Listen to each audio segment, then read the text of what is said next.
कहानी के शुरुआत में हमें रास्ते में जाते हुए दो बसेस को दिखाया जाता है। उस बस में बहुत सारी फीमेल स्टूडेंट्स होती हैं, जो वे सभी अपने क्लास के लिए जा रही होती हैं। उन्हीं में से एक का नाम मित्सुको था, जो दिखने में काफी प्यारी थी। वो अपनी नोट्स बुक में कुछ लिख रही होती है। तब उसकी फ्रेंड्स उससे कहने लगती हैं कि क्या तुम हर वक्त लिखती रहती हो? क्या मिलेगा इस तरह की नोट्स बनाने से? यहाँ देखो सभी लोग एंजॉय कर रहे हैं, तुम भी क्यों नहीं करती? ये कहकर उसकी फ्रेंड उसकी नोटबुक को छीन लेती है और उसका पेन नीचे गिर जाता है और वो अपना पेन उठाने के लिए जैसे ही झुकती है, तभी हम देखते हैं कि उस समय कोई चीज बहुत तेजी से आती है और उस लड़कियों के साथ उन दोनों बसेस को आधे पर से ही काट देती है, जिसकी वजह से सारी की सारी लड़कियां दो हिस्सों में कट जाती हैं। इसी के साथ जैसे ही मित्सुको ऊपर उठती है, तब यह देखकर काफी हैरान हो जाती है कि यह क्या हो गया। अब क्योंकि वो नीचे पेन लेने के लिए झुकी थी, इसीलिए बच गई थी। यह देखकर बहुत ज्यादा डर जाती है और बस से उतरकर भागने लगती है। यहाँ पर हमें पता चलता है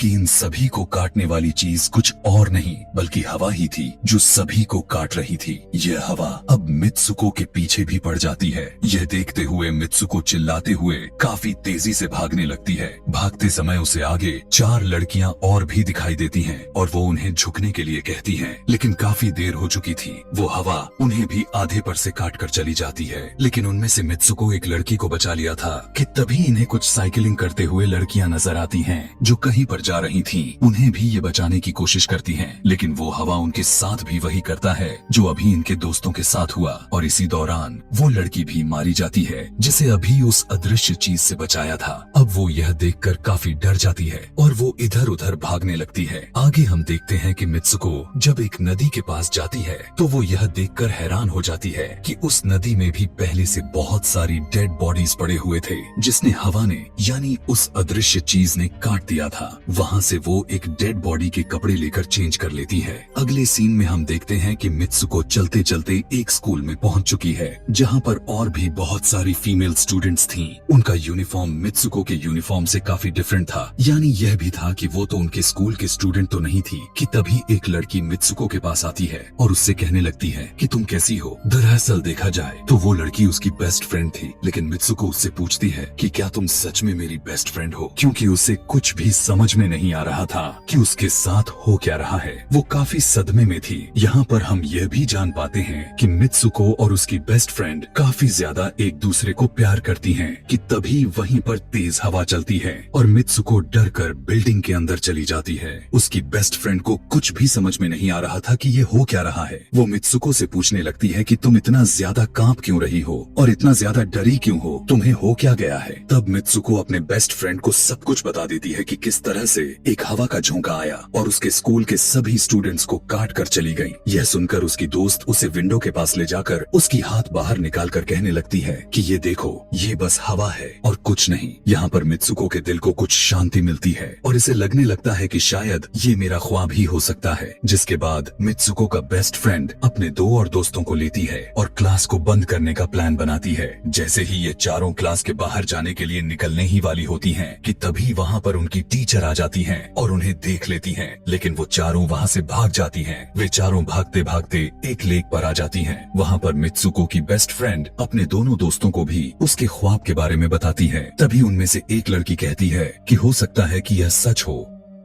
जैसे मिरर वर्ल्ड होती है जहाँ पर इस दुनिया से ऑपोजिट यानी उल्टा होता है। यह कहकर वो तालाब में एक पत्थर फेंक कर कहने लगती है कि देखो, यहाँ पर मैंने तो पत्थर फेंका है, लेकिन हो सकता है कि दूसरी दुनिया में मैंने ऐसा ना किया हो। कि तभी अचानक से उस तालाब में से एक क्रोकोडाइल निकल कर आता है, उसमें से एक लड़की को खा जाता है। फिर वो लड़की कहने लगती है कि देखो, मैंने कहा था ना, जो इस दुनिया में होता है वो उस दुनिया में बिल्कुल भी नहीं होता, और जो उस दुनिया में हो रहा है वो इस दुनिया में नहीं हो सकता। तो इसको भी उसी दुनिया में मगरमच्छ ने खाया है। और यहाँ पर ये देखो, ये तो बिल्कुल सेफ है। उसी लेक के पास एक बिस्तर यानी एक बेड नजर आता है। ये चारों उस बेड से तकिए को उठाकर खेलने लगती हैं कि तभी हम देखते हैं दूर से दो लड़कियां इन्हें देख रही थीं। उन दोनों लड़कियों में से एक ब्राइडल बनी हुई थी, क्योंकि ये दोनों लड़कियां आपस में एक दूसरे से शादी कर ली थीं। जिसके बाद उनमें से एक फ्रेंड बताती है कि हमें कुछ ऐसा करना होगा जो उस दुनिया में इम्पॉसिबल हो, क्योंकि हमारे किस्मत तो पहले से लिखी जा चुकी है, लेकिन हम इसे बदल भी सकते हैं। जिसके बाद ये सभी लड़कियां अपने स्कूल में वापस आती हैं और नेक्स्ट लेक्चर लेने के लिए क्लास में चली जाती हैं कि तभी मित्सुको देखती है उसके पास एक तकिया पड़ा हुआ है। अब जैसे ही वो इस तकिए को उठाने के लिए नीचे झुकती है कि तभी उसकी टीचर पूरे क्लास में गन से फायर करने लगती है और जैसे ही मित्सुको उस तकिए को उठाकर ऊपर देखती है तो उसके क्लास की सभी लड़कियां मारी जा चुकी होती हैं और यहाँ पर एक बार फिर वो बच जाती है जैसे पिछली बार अपने ड्रीम्स में बच गई थी। मित्सुको की टीचर उसके पास आकर कहती है कि तुम्हारी हिम्मत कैसे हो गई, इस क्लास को बंद करने की, तुम्हारा भी मरना तय है। कि तभी उसी वक्त दो लड़कियां और आ जाती हैं और मित्सुको को बचाकर वहाँ से भागने की कोशिश करती हैं, लेकिन एक दूसरी टीचर वहाँ पर आकर उन दोनों लड़कियों को मौत के घाट उतार देती है। अब जितने भी स्टूडेंट्स की जान बच गई थी, मित्सुको उनके साथ बाहर भागने लगती है, लेकिन स्कूल की सभी टीचर्स उन सभी लड़कियों पर फायरिंग करने लग जाती हैं। अब यहाँ पर फायरिंग के दौरान सभी लड़कियां जैसे ही वहाँ से बाहर आती हैं, तो यहाँ पर हवा उन्हें काट देती है। यहाँ पर अब मित्सुको यहाँ पर एक बार फिर से अकेली रह जाती है और वो वहाँ से भागकर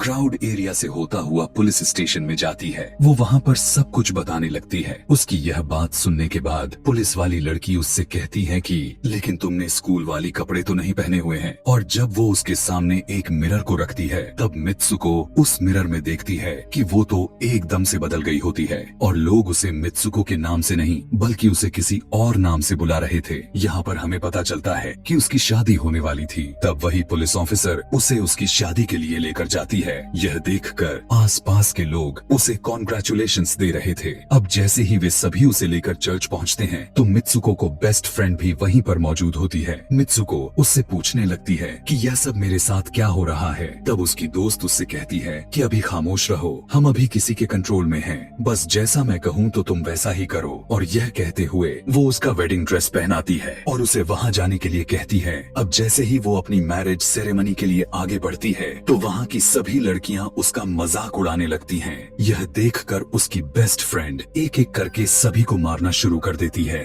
जिसके बाद जैसे ही मित्सुको आगे बढ़ती है तो उसके ग्रूम की जगह एक ताबूत खड़ा हुआ नजर आता है।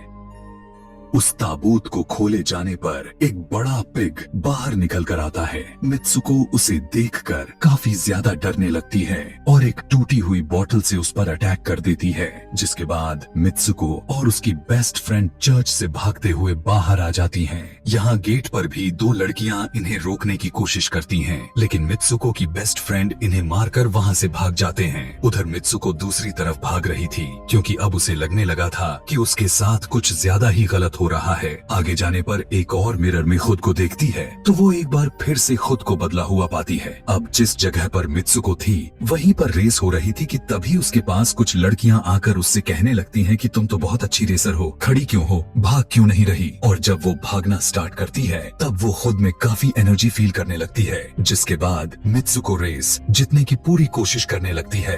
भागते समय उसे अपने डेड फ्रेंड्स भी नजर आती हैं जो कुछ वक्त पहले उसके स्कूल में मारी जा चुकी थी। कि तभी उसी वक्त उसकी बेस्ट फ्रेंड भी आ जाती है। तभी ये दोनों नोटिस करती हैं कि वही पिग और वो औरतें जिन्होंने इनको चर्च में रोक रही थी वो सभी इन्हीं की तरफ आ रही थी। भागते समय कुछ लड़कियां मित्सुको से कहने लगती हैं कि इस दुनिया से बाहर चली जाओ। इसके बाद हम आगे देखते हैं कि मित्सुको भागते भागते एक सुनसान अंधेरी जगह पर आ जाती है। वहीं पर कुछ स्टूडेंट्स नजर आती हैं जिन्होंने यूनिफॉर्म पहना हुआ था। वो सभी लड़कियां मित्सुको से कहने लगती हैं कि हम सभी मरे हुए हैं और तुम्हें भी मार देंगे। लेकिन तभी मित्सुको की बेस्ट फ्रेंड वहाँ पर आकर उस लड़की को मारकर वहाँ से मित्सुको को भगा ले जाती है। मित्सुको की बेस्ट फ्रेंड उसे अपना नाम जोर जोर से पुकारने के लिए कहती है, जिस पर मित्सुको अपना नाम जोर जोर से लेने लगती है। इसी के साथ मित्सुको अपना असली रूप में वापस आ जाती है। उसकी बेस्ट फ्रेंड उसे अपना हाथ दिखाते हुए कहती है कि प्लीज मेरे हाथ में जो वायर लगी हुई है उसे बाहर खींच दो ताकि मैं इस दुनिया से बाहर जा सकूं। लेकिन मित्सुको को डर भी था कि कहीं यह वायर खींचने से उसकी जान न चली जाए। और क्योंकि मित्सुको अपने बेस्ट फ्रेंड को काफी ज्यादा प्यार करती थी इसलिए वो ऐसा नहीं करना चाहती थी, लेकिन ज्यादा उसे फोर्स करने पर वो उसकी वायर्स खींच देती है। वायर खींचते ही उसकी बेस्ट फ्रेंड की बॉडी दो हिस्सों में बट जाती है और तभी उसी वक्त उसे एक गेट नजर आती है। उस दरवाजे से बाहर आने पर वो देखती है कि अब वो आदमियों की दुनिया में आ चुकी है। वहीं पर उसके पोस्टर्स भी लगे हुए थे। जिस पोस्टर को कुछ लड़के देख रहे थे तभी एक लड़का मित्सुको के पास आकर कहता है कि तुम फ्यूचर में हो। इस बात को सुनते ही वो बेहोश हो जाती है। कुछ टाइम के बाद जब उसे होश आता है तब वो आगे बढ़ती है। तब वो देखती है कि एक बूढ़ा आदमी गेम खेल रहा होता है और उसी गेम में मित्सुको वही कैरेक्टर नजर आती है जो अभी बनी हुई है। मित्सुको को देखते ही बूढ़ा आदमी कहने लगता है कि मैंने ही इस गेम को बनाया है और मैं ही हूँ जो तुम लोगों को कंट्रोल कर रहा हूँ। तुम तो बहुत पहले मारी जा चुकी थी, लेकिन मैंने तुम्हारा डीएनए लेकर तुम्हें फिर से बनाया। मित्सुको को जब यह बात सुनकर उसे पता चल जाता है कि यह एक गेम है तो उसे लगता है कि शायद मैं अभी भी अपने दुनिया में जा सकती हूँ कि तभी उसी समय एक आदमी आता है और मित्सुको को अपने पास बुलाने लगता है। तब वो बूढ़ा आदमी मित्सुको से उसकी आखिरी लेवल को कंप्लीट करने के लिए कहता है। वो आगे बढ़ने लगती है कि तभी मित्सुको को अपने दोस्त की कही हुई बात याद आ जाती है कि अगर हम इस दुनिया में कुछ ऐसा करेंगे जो दूसरी दुनिया में इम्पॉसिबल हो तो तुम इस गेम से बाहर आ जाओगी। और इसी के साथ वो इस आदमी का गला दबा देती है और कहने लगती है बस करो हमारे साथ खेलना। यह कहकर मित्सुको उस बूढ़े आदमी की छड़ी को उठाकर अपने पेट में घुसा देती है, जिस वजह से उसकी मौत हो जाती है। और यहाँ पर हम देखते हैं कि बूढ़ा आदमी यह सोच भी नहीं सकता था कि मित्सुको ऐसा कुछ कर सकती थी और इसी के साथ उसकी डेस्टिनी पूरी तरह से चेंज हो जाती है। वो इस दुनिया में यानी गेम में तो मर चुकी थी, लेकिन असली दुनिया में वो अभी भी जिंदा थी। आगे हमें ये भी दिखाया जाता है कि मित्सुको के बाकी के कैरेक्टर्स भी किसी न किसी वजह से अपने आप को मार लेते हैं और अब वे सभी गेम का पार्ट नहीं थे। अगले सीन में हमें मित्सुको को बर्फीले जगह पर लेटा हुआ दिखाया जाता है और अब वो अपने रियल वर्ल्ड में आ चुकी थी। और इसी के साथ यह दिमाग घुमा देने वाली कहानी यहीं पर खत्म हो जाती है। आगे और भी ऐसे ही एक्सप्लेनेशन मूवीज देखने के लिए कमेंट में नेक्स्ट लिखना ना भूलें। Thanks for watching.